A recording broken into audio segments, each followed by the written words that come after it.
खुश होऊन तुम्हाला आशीर्वाद देईल। बेटा मी तुझ्यावरती प्रसन्न आहे, मी तुझ्यावरती खुश आहे। तर देवाला यज्ञ नको आहे, तर देवाला आज प्रीती हवी आहे। नवीन घरात काय पाहिजे देवाला? म्हणा शेजाऱ्याला काय हवी आहे?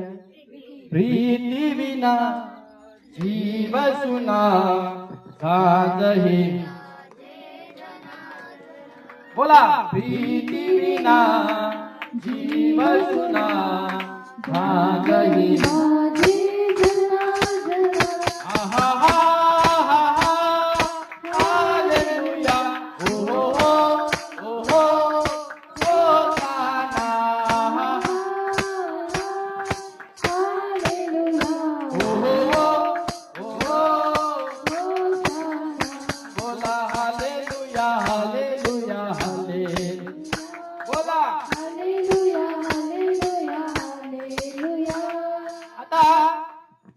शास्त्रामध्ये जे लिहिलेलं आहे ते यहुदी लोकांना माहित होतं चांगल्या प्रकारे।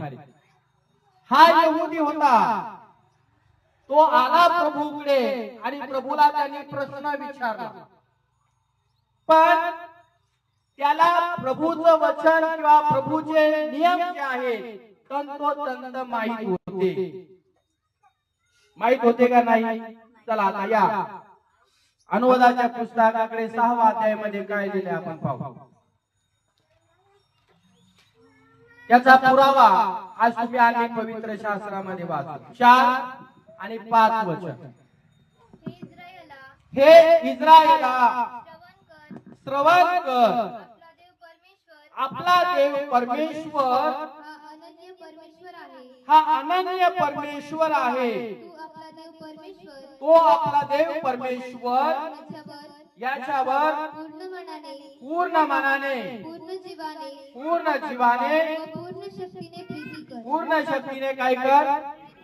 जुन्या करारात पण हा नियम आहे की नाही? बोला, येशू मसीह की।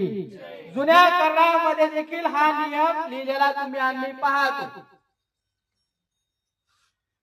काही फरक वाटला? पहिलं वचन वाचलं आणि आताचं वचन वाचलं, काही फरक आहे का त्याच्यामध्ये? काहीच फरक तुम्हाला आणि मला? येशू मसीह की। आणि यहुदी लोक जर तुम्ही आणि पाहिले तर अनुवादाचं पुस्तक 6वा अध्याय 4 आणि 5 वचन लक्ष द्या, हे दिवसातून 2 वेळेस मोठ्याने वाचायचे। कसे वाचायचे?